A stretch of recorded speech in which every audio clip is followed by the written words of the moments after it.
To another video और आपका आज स्वागत है। लास्ट एपिसोड में हमने देखा था कि दुर्योधन काफ़ी ज़्यादा गुस्सा हो गया था, कर्ण ने काफ़ी ज़्यादा समझाया था, लेकिन देखते हैं अभी सिचुएशन क्या आगे चलती है। एंड आई थिंक अब जो अर्जुन है वो भी वापस आ चुके होंगे।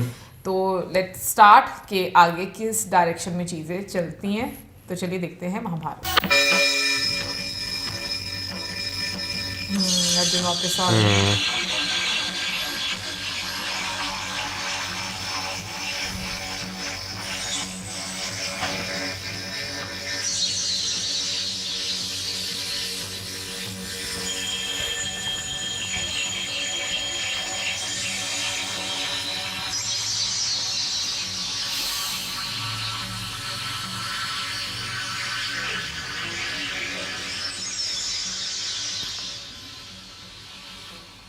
वो चाहे राजभवन हो चाहे वन, तुम्हारे बिन जीवन अधूरा लगता है अर्जुन।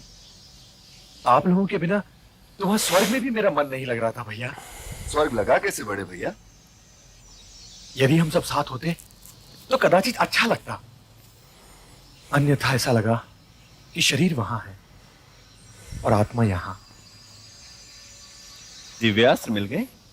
जी भ्राताश्री, पाशुपतास्त्र कैसा होता है बड़े भैया? अभी दिखाता हूं।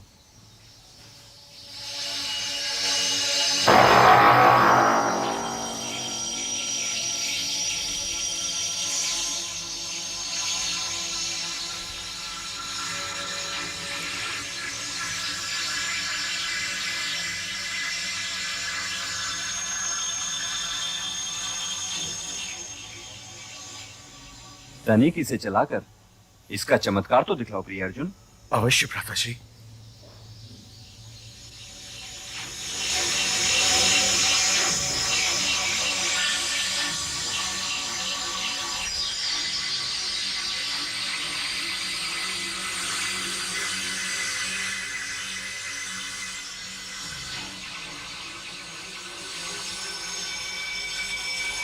चंद्र बना सावधान अर्जुन, दिव्यास्त्र क्रीड़ा की वस्तु नहीं होते और ये तो महादेव का अस्त्र है। यदि प्रकृति का विनाश चाहते हो तो इस अस्त्र का प्रयोग करो। हे कुंती पुत्र, वो दिन मानव जाति के लिए बड़े दुर्भाग्य का दिन होगा जिस दिन मनुष्य इन शक्तियों का दुरुपयोग आरंभ करेगा। दिव्य शक्तियों का उपयोग केवल मानव कल्याण के लिए होना चाहिए, मानव कल्याण के लिए।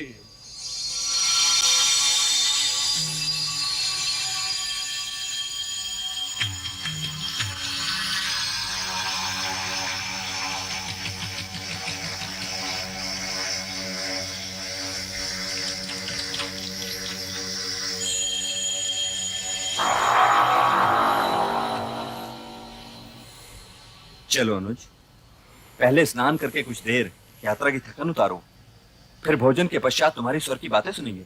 चलिए भ्राताश्री, आओ भैया।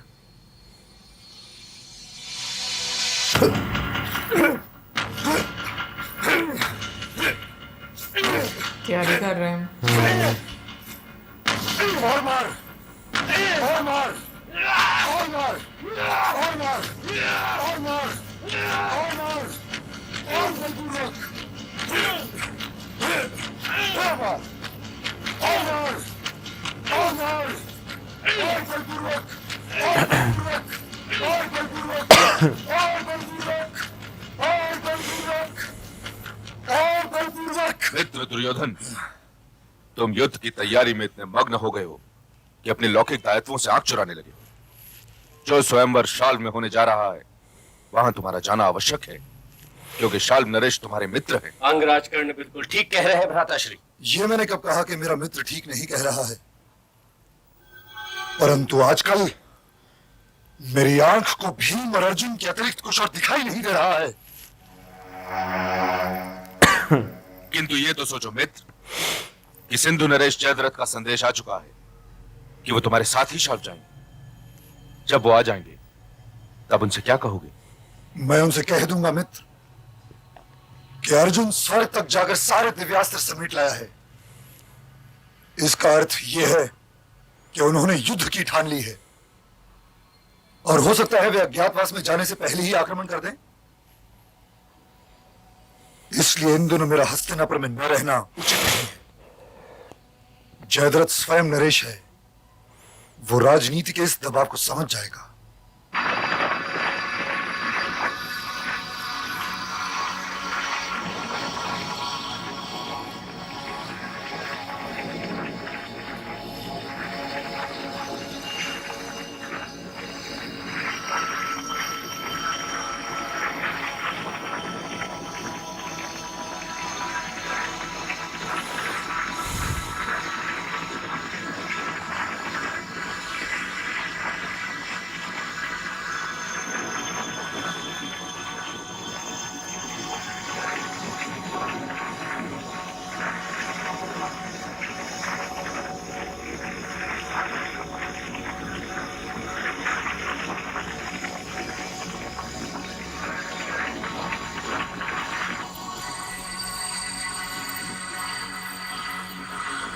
आंसर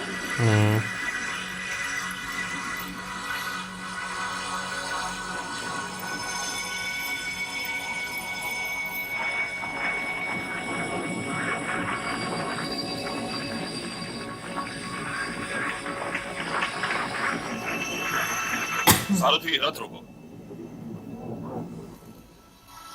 जयद्रथ ने वो किया था ना बदतमीजी की थी।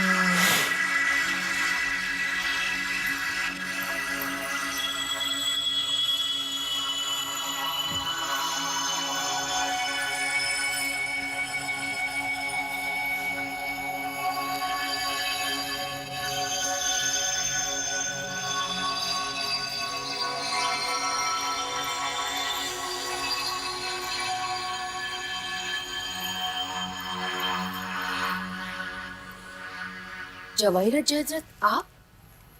मैं तो शाल्ब जा रहा था, तुम्हें देखा तो रुक गया। तुम लोग कुशल तो हो ना? महादेव की कृपा है। दुश्शला कैसी है? अच्छी है, किंतु तुमसे अच्छी नहीं। महाराज कहां हैं? वे सब आखेट पर गए हैं, आते ही होंगे। हमारी कुटिया यहाँ से अधिक दूर नहीं, वहां चलिए, जलपान कीजिए, तब तक वे सब आ ही जाएंगे। एक बात कहूं? क्यों नहीं? तुम्हारी ये दशा देखकर मैं तो दुखी हो गया। दुखी क्यों हो गए? तुम राजभवन में पली बड़ी हुई और राजभवन में ही ब्याह कराई, और अब ये क्या? ना कोई दास, ना कोई दासी और ना अंगरक्षक। देखिए जवाईराज, सुख या दुख का संबंध राजभवन या कुटीर से नहीं होता। मैं राजभवन में भी सुखी थी और इस वन में भी सुखी हूँ। तुम कुछ भी कहो, परंतु मुझसे तुम्हारी ये दशा देखी नहीं जाती द्रौपदी। आपको मेरा नाम लेकर मुझे पुकारने का कोई अधिकार नहीं है जमाईराज।